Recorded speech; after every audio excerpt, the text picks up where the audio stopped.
भगवान शिव के 3 सबसे शक्तिशाली अवतार। हिंदू धर्म ग्रंथों तथा महापुराणों के अनुसार त्रिदेवों में सबसे शक्तिशाली माने जाने वाले भगवान शिव अर्थात महादेव हैं। ब्रह्मा विष्णु महेश त्रिमूर्ति इस सृष्टि की सबसे बड़ी महाशक्तियां हैं। ब्रह्मदेव को छोड़कर भगवान विष्णु और भगवान शिव समय समय पर अपना अवतार लेते रहते हैं ताकि सृष्टि के संचालन को अच्छे से चलाया जा सके। इसके लिए भगवान विष्णु अब तक 9 अवतार ले चुके हैं, जबकि भगवान शिव के अब तक 19 अवतार लेने की कथा का वर्णन किया गया है। ऐसे ही भगवान शिव के 19 अवतारों में से 3 सबसे शक्तिशाली अवतारों के बारे में आज हम चर्चा करेंगे। देवों के देव महादेव सृष्टि के विनाशक हैं, जो कि इस सृष्टि से जीवन तथा अहंकार बुराइयों आदि का अंत करते हैं। जब जब इस सृष्टि में अहंकार अपने चरम पर पहुंच जाता है, तब महादेव ने अपना विनाशकारी अवतार रूप लेकर अहंकार का नाश किया है। इसलिए आज हम महादेव के 3 सबसे अधिक शक्तिशाली अवतारों के बारे में जानने की कोशिश करेंगे।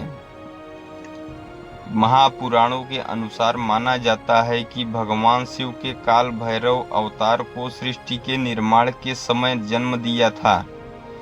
बात यह थी कि सृष्टि के निर्माण से पहले के समय भगवान नारायण और ब्रह्मदेव की उत्पत्ति हुई थी।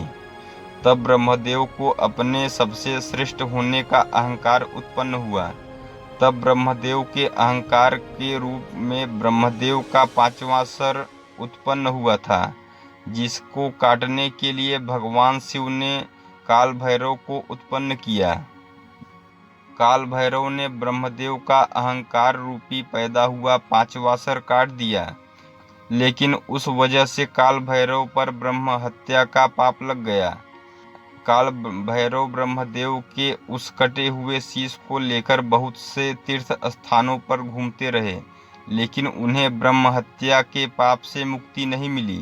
इन अंत में जब काल भैरव काशी पहुँचे तो वहाँ पर उन्हें ब्रह्म हत्या के पाप से मुक्ति मिल गई और हमेशा के लिए काल भैरव काशी में ही स्थित हो गए।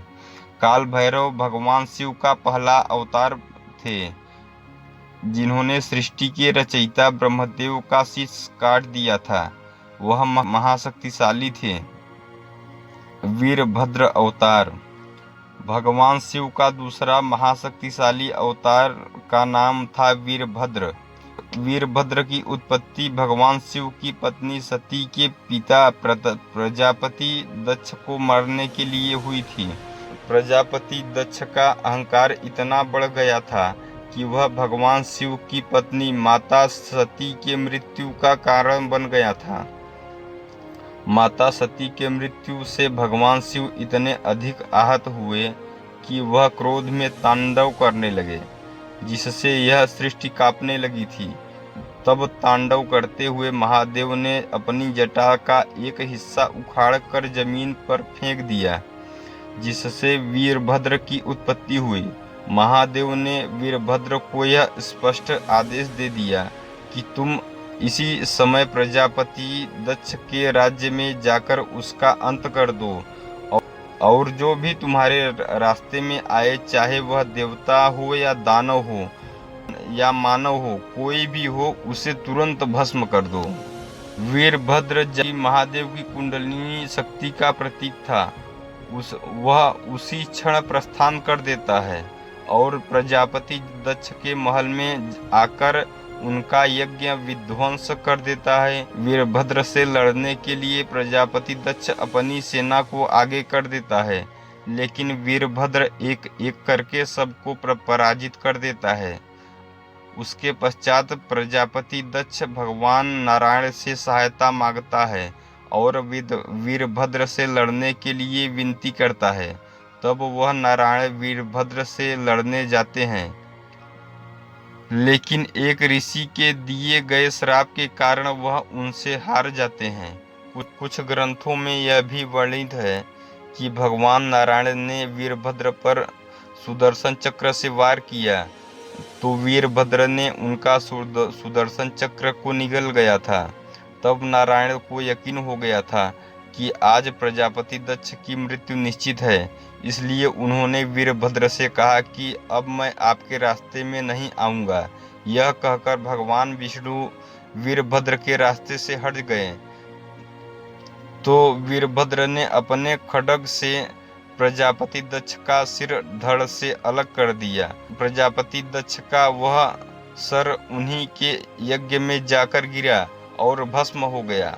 दक्ष का वध होते ही वीरभद्र वहां से चला जाता है।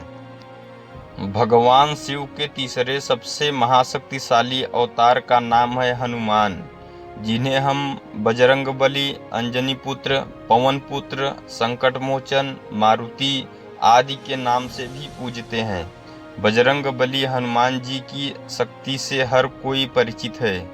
भगवान शिव ने वानर राज केसरी की पत्नी अंजनी को यह बात का वरदान दिया था कि उनके गर्भ से उनका अंश अवतार जन्म लेगा। बजरंगबली हनुमान जी के जन्म का मुख्य उद्देश्य भगवान विष्णु के अवतार श्री राम के अवतार लीला में सहायता करने के लिए हुआ था। भगवान विष्णु श्री राम का अवतार लेकर धरती पर से राक्षसों के बढ़े हुए अत्याचारों का अंत करने के लिए मानव रूप में आए थे। श्री राम की इस लीला में उनका सहयोग करने तथा राक्षसों का नाश करने के लिए भगवान शिव के 11वें रुद्र एक बानर के रूप में अवतरित हुए। बजरंगबली हनुमान की शक्तियां असीमित थी क्योंकि वे अनादि और अनंत थे तथा उन्हें हर देवता से वरदान प्राप्त था और ब्रह्मास्त्र भी उनका कुछ नहीं बिगाड़ सकता था। अपने बालपन में ही हनुमान ने सूर्य को निगल लिया था। जिस रावण को वानर राज बाली अपनी काख में दबाकर 6 महीने तक घूमता रहा था, लेकिन वह बाली भी हनुमान जी की शक्ति का 10वां हिस्सा भी संभाल नहीं पाया था। महाबलशाली होने के साथ हनुमान जी बहुत विद्वान थे तथा धर्म और वेदों के ज्ञाता थे। वह अपने शरीर को किसी भी आकार में ढाल सकते थे। माता सीता भी उन्हें 8 सिद्धियां और 9 निधियों के दाता होने का वरदान दिया था।